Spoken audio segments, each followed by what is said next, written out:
Good day everyone, welcome to Chess Master Journey. Hope all of you are doing good out there. Today we're going to focus on the lesson still under the King's Pawn opening, but this time it's the Caro-Kann defense. So now we're going to look at the variations that we have under this Caro-Kann defense. So let's look at the Caro-Kann defense position first. As usual, e4 and c6. So this is already known as the Caro-Kann defense opening. Okay, now let's start to look at the variations we have under this Caro-Kann defense. So first we'll go for the d pawn.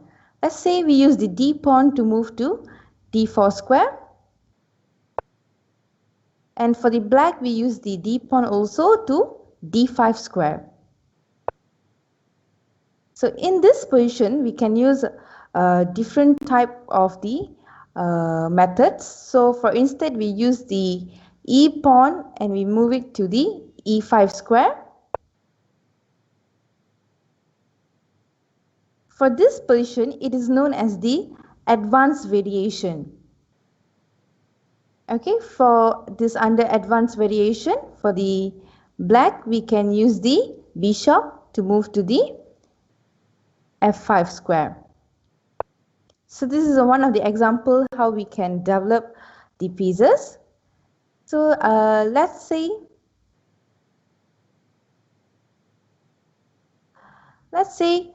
at this time we didn't move it forward, but we use this e pawn to capture the d pawn. So ex d5. In this case, this is known as the Caro-Kann's defense exchange variation, whereby you exchange your pieces by capturing the pawn. So after this you can continue the game by using the c pawn to capture the d5 pawn, so cx d5, and further we can use the c pawn to move to the c4 square. So this is how you can develop the pieces under here. Okay, so this is if you move the d pawn earlier under the Caro-Kann defense. So let's say next we use the knight. So for the knight we can use the b knight to c3 square. And for the black, as usual, we use the d pawn to the d5 square. And for the white turn, we use the g knight to f3 square. Under this position, as two knights are under the already developed, this is known as the two knights attack. g4 square. So once the bishop is moved to the g4 square, it is still a two knight attack, but it is known as the Mindano variation. So here you can see a lot more variations under this position. Okay, this is if you bring out the knight c3. Okay, let's see. Let's move on to the next position. Let's move on to the next position just to refresh for Caro-Kann defense. e4, c6, and next we will look at the c4, c pawn. This time we move the c pawn to c4 square. Right? Okay, and for black we can go again, we can look at the center pawn, which is the d pawn to d5 square. As you can see, this position is known as the accelerated Panov attack. So now for the white, perhaps you can use the c pawn or also the e pawn to capture the black pawn. So in this case, let's say we use the e pawn. And for the next move, the black will use the c pawn to capture the d5 square. And then we can use the c pawn to capture the d5 square. And to continue the game, the black piece can bring its knight to f6 square. So once the black pawn once the black knight is moved to the f6 square, in this position it is known as the Panov attack, but it is a modern variation. So to further continue, the white can bring its knight to c3 square. Right? Okay, so we'll look at the next opening can be done or variation under Caro-Kann defense. Now we'll go for d pawn. Just now we looked at the d pawn going to d4 square, right? Now we will look at d pawn going to d3 square. So for the black, as usual, we can take the d pawn to d5 square. Okay, for this, it is known as the Breyer variation. So for the white turn, the white can use its knight to d2 square, b knight to d2 square. And to further continue the game, the black can move its e pawn to e5 square. So this is how you can develop your pieces under the Breyer variation. Okay, further we will look at the next possible variation we can do. We will look at the knight, g knight to e2 square. Okay, so for the black, we'll use the d pawn to d5 square.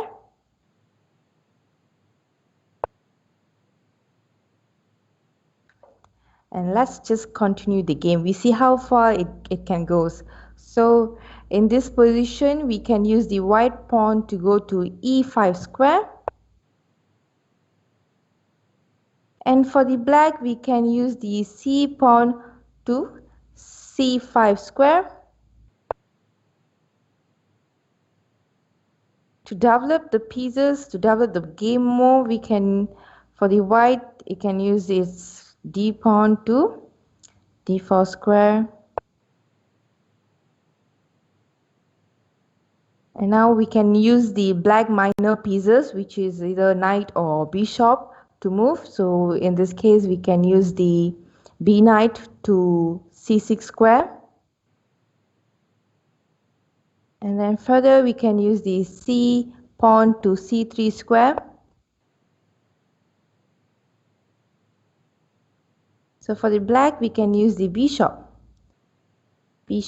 to f5 square. And now we can use pawn to capture the pawn, the c5 pawn. And then we can use the black pawn, e pawn to e6 square. And then we can use b4.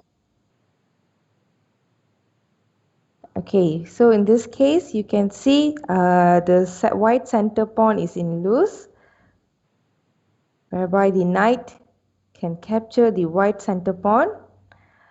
But still, the white position is still good. So next we can use the white knight to go to d4. So in this case, we can see the white as a control of the d file and e file. So this is how the white can continue its game to strengthen up the games further. So this is under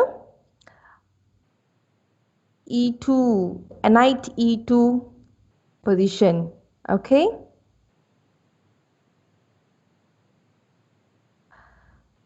Okay, now we will look at the next variation. How else we can open the positions for Caro-Kann defense? So now we will look at the f pawn. So let's say the f pawn is moved to the f4 square, and we can, for the black, we can use as usual the d pawn to d5 square. For the white, e pawn to e5 square. For black, bishop to bf5. And we can use the white minor piece, which is the knight, g knight to f3 square.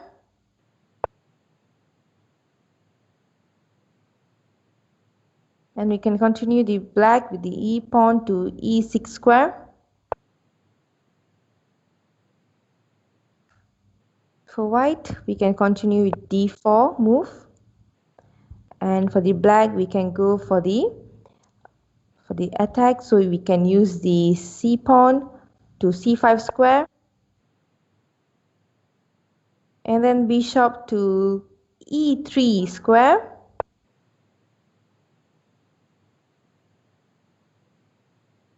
And we will move the queen to, for the black, we'll move the queen to b6 square.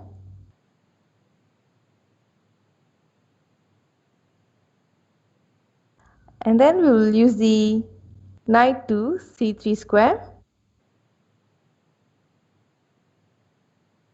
Okay, so in this position, have a look kids. In this position, as you can see, most of us will think that we have a free pawn for the black queen here. But just to let you all know, this is a trap. In case the queen is used to capture the pawn, so the white knight can be developed, further developed here, and it is an undeveloped rook here, so it's a attack for both rook and king. Okay, so this is a position that we have to be careful in, right? Okay, this is for the development under the f4 variation. Okay, now we'll look at the next. Let's refresh back for Caro-Kann defense, e4, c6, and now we will look at the b3 square. Let's say the b pawn is moved to the b3 square.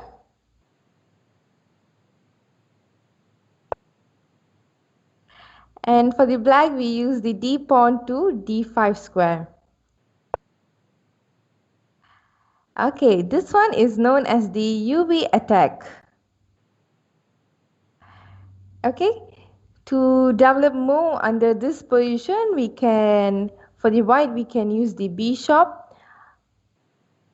to b2 square.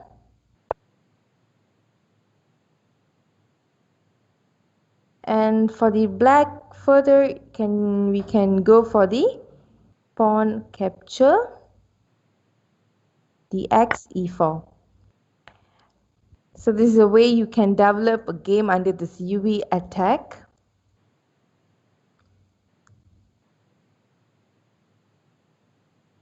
Next, we will look at the c pawn. Let's say the c pawn is developed to c3 square.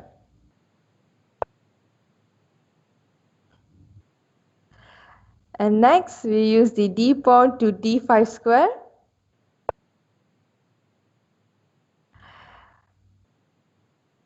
Okay, and then we can use the e pawn to move here, which is the e5 square. And bishop, black bishop to f5 square. Then we can, for the white, we can use the d pawn to d4 square.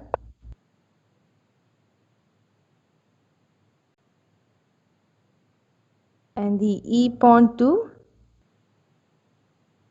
e6 square.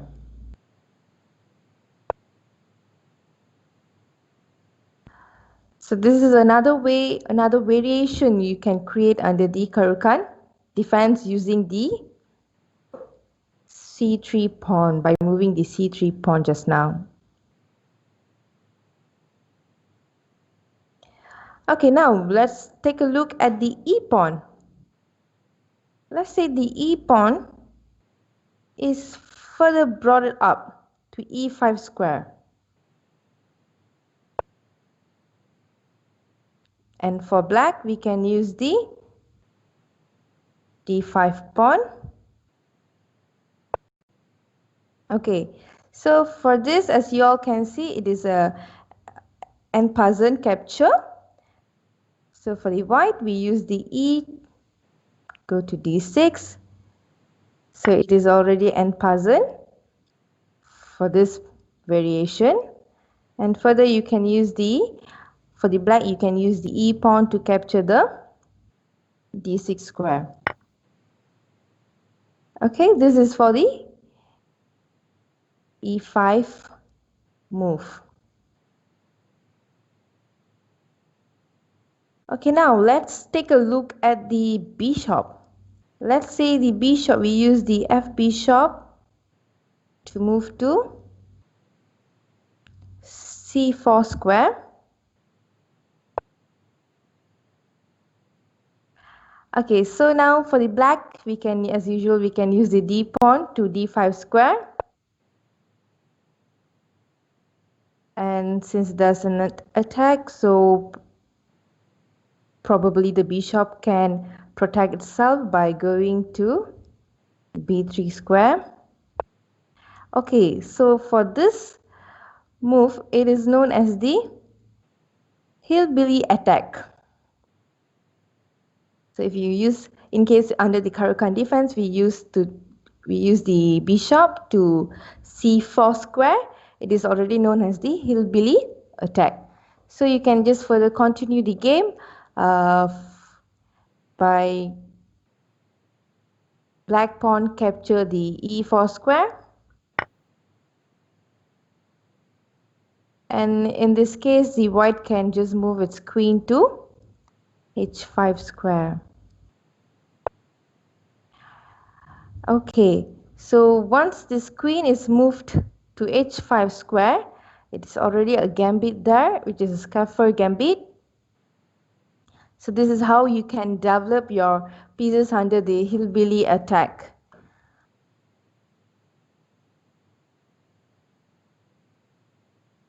Okay, then next we will look at the G pawn. G pawn goes to G3 square. This is another variation under the Caro-Kann defense. So further we can, as usual, we can use the D pawn to D5 square. And then we can use the bishop to G2 square, develop it. And for the black turn, the black can use its D pawn to capture the E4 square. And now since we already developed the bishop here just now, so we can use this bishop to capture the E4 square. So this is another variation which you can be done under the Caro-Kann defense. So today we learned quite a lot of variations under Caro-Kann defense. So for just an overall look, let's look at the variations variations under the Caro-Kann defense. So first of all, this is the Caro-Kann defense opening, which is the E4 and C6 square. And under this Caro-Kann defense, we have this advanced variation. So this is how the position looks under the advanced variation.